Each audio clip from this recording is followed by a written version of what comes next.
Dear friends, title पढ़ के आपने जाना होगा कि मैं किस बारे में बात करने जा रही हूँ।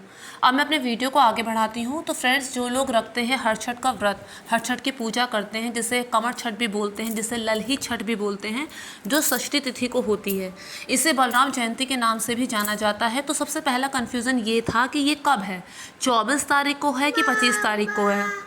तो फ्रेंड्स, इतना तो हम सभी जानते हैं कि जो हर छठ है वो षष्ठी तिथि को होती है। हल षष्ठी जो है ये षष्ठी तिथि को होती है और 24 तारीख को पूरा दिन षष्ठी तिथि है। लेकिन 25 तारीख को सिर्फ सुबह 5:30 बजे तक ही षष्ठी तिथि है, उसके बाद सप्तमी लग जाएगी। तो फिर किस हिसाब से ये 25 तारीख को होगा? यानी जो हल षष्ठी का व्रत है वो 24 तारीख को ही मनाया जाएगा, पहली बात। दूसरी बात फ्रेंड्स ये है कि कोई भी महत्वपूर्ण काम भेड़ चाल के हिसाब से नहीं होता। कि सपोज़ कीजिए कोई ठेली है, उस पर सामान बिक रहा है, भले उसकी क्वालिटी बहुत अच्छी ना हो, 3 औरतें उसमें ले रही तो 2 उसी में जाके लग गई, फिर उसके बाद 2 औरतें और उसी में जाके खड़ी होकर इस तरह से पूरी भीड़ जमा हो गई, जैसे पता नहीं कितना ही अच्छा सामान क्यों ना हो। तो फ्रेंड, जो चीज़ सही होती है उसे महत्व दिया जाता है, ये नहीं कि अगला बंदा क्या कर रहा है।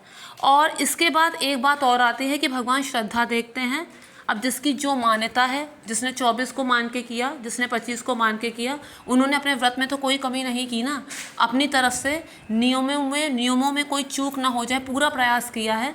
तो इसलिए जिसने जैसा भी किया है सबके लिए अच्छा है। तो फ्रेंड्स, अब मैं अपना पूजा व्लॉग आपके सामने बताने जा रही हूँ। सबसे पहले मैं नहाने के बाद लगाती हूँ आलता, क्योंकि अक्सर यही स्किप हो जाता है और कोई भी पूजा होती है तो उसमें आलता बहुत ज़्यादा ज़रूरी होता है।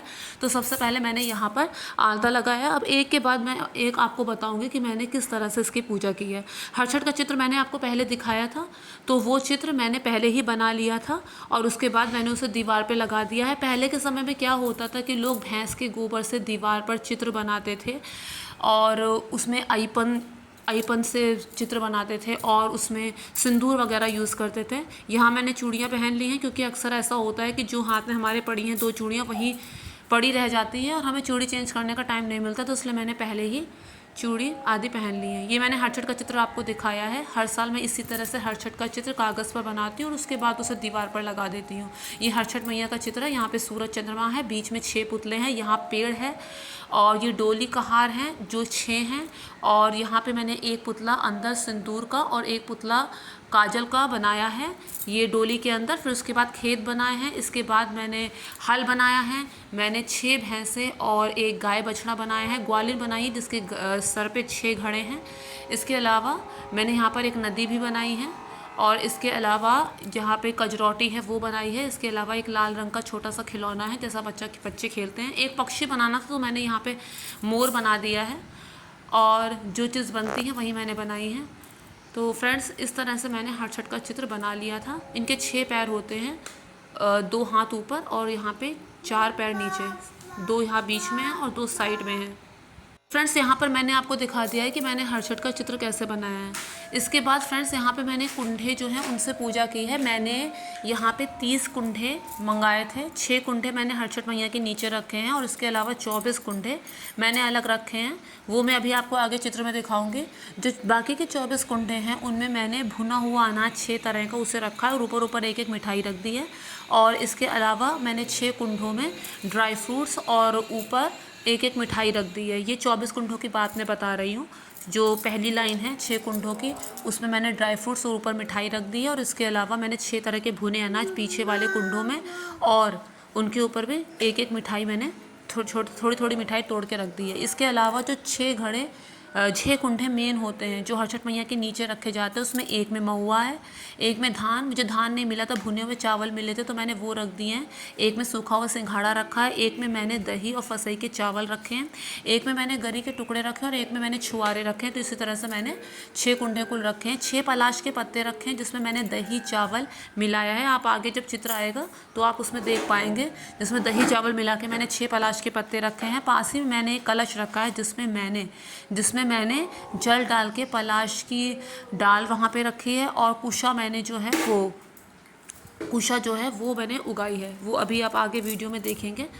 और उसके अलावा फ्रेंड्स मैंने एक कलश और रखा है जल भर के, उसके ऊपर एक प्लेट रखी है और उस प्लेट के ऊपर मैंने कुछ ड्राई फ्रूट्स और एक मिठाई रखी है। आगे आप चित्र में देखेंगे मैंने दीपक जलाया था और उसी से मैंने आरती की थी। वो दीपक जो मैंने जलाया था वो भी मैंने भैंस के घी का ही यूज़ किया है यहाँ पर।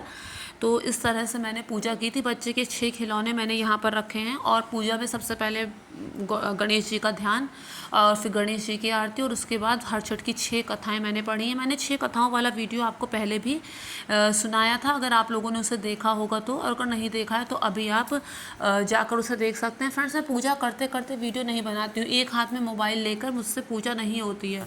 तो ये सब जो बातें हैं ये सब मैंने पूजा के बाद की हैं, तो वही मैं आपको डिटेल में दिखाने की कोशिश कर रही हूँ। बाद में मैंने एडिटिंग की है।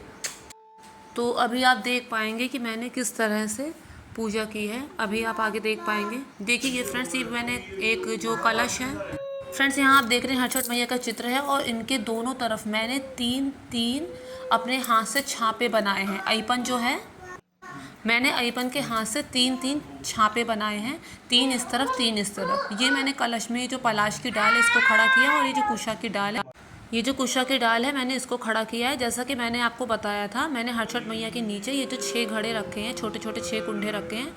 इसमें भुने हुए चावल रखे हैं, एक में महुआ रखा है, एक में सूखे सिंघाड़े रखे हैं, एक में मैंने छुआरा रखा है, एक में दही चावल रखा और एक में मैंने काजू रख दिया है। इसके अलावा मैंने सेब और केला भी चढ़ाया है, फल चढ़ाया है।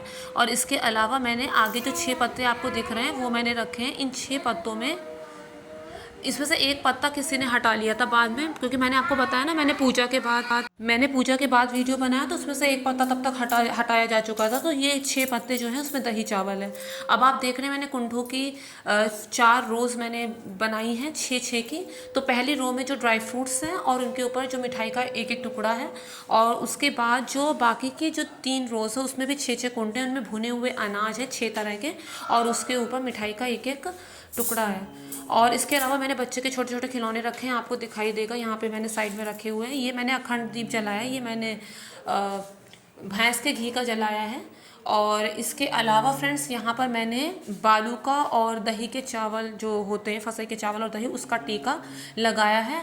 अंदर जो है हर छठ मैया उन पे लगाया है और उसमें जितने भी पुतले हैं उनको लगाया है। और इसके अलावा उन्हें दही चावल खिलाया भी है। इसके अलावा आप यहाँ पे कलश देख रहे हैं जिसके ऊपर मैंने जल भर के एक प्लेट रखी है, उसमें मैंने मिठाई और कुछ ड्राई फ्रूट्स रखे हैं, जैसा कि आप यहाँ पर चित्र में देख रहे हैं। ऐसा मैंने किया था। और ये जो कलश है इसके ऊपर मैंने कलावा बांधा हुआ है। इसके अलावा मैंने 6 कथाएँ पढ़ी थी, जो हर छठ की 6 कथाएँ होती हैं। गणेश जी की आरती की थी और गणेश जी के आवाहन के बाद मैंने पूजा शुरू की थी। इस तरह मैंने ये पूजा की थी। फ्रेंड्स, अक्सर हम लोग बहुत प्रयास करते हैं कि कहीं गलती से कोई गलती ना हो, लेकिन बाद में हमें पता चलता है कि एक आध चूक हो गई, कि इसे और अच्छे से किया जा सकता था या फिर इसे ऐसे किया जा सकता था। तो उसके लिए हम भगवान से माफ़ी मांग सकते हैं। बाकी जैसा हमने किया अपनी तरफ से उसमें कोई कमी ना हो, ऐसा हम प्रयास करते हैं। Thank you.